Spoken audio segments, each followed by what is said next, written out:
there's Naser el-Albani and Dua Lipa. So you have both. And Dua Lipa. You have these two polar opposites. Okay. Some people in Kosovo also glorify Sheh Alban, he's called. What does he represent for Islam? Can you give us some context? So Naser el-Albani, as you mentioned, obviously his heritage is from this region.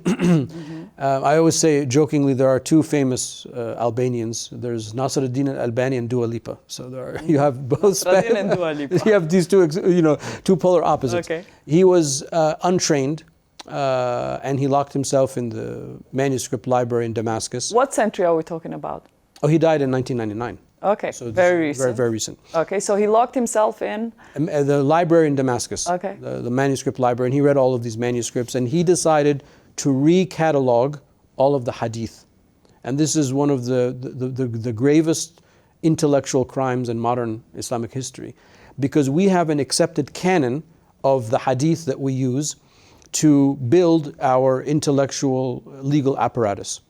And if somebody like anybody, him or anybody says, we can't rely on the canon, I'm going to come and redo the whole thing myself, then that also means all of these schools of law, the 80 schools of law I just mentioned to you, I can no longer rely on them. So then everything just comes crumbling down.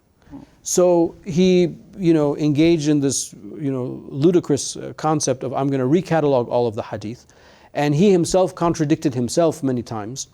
But a lot of these extremists use his reclassification of the hadith to criticize certain Muslim practices and things like that, and to criticize the inherited levels of authority that we have that are embedded in the various schools of Islamic law.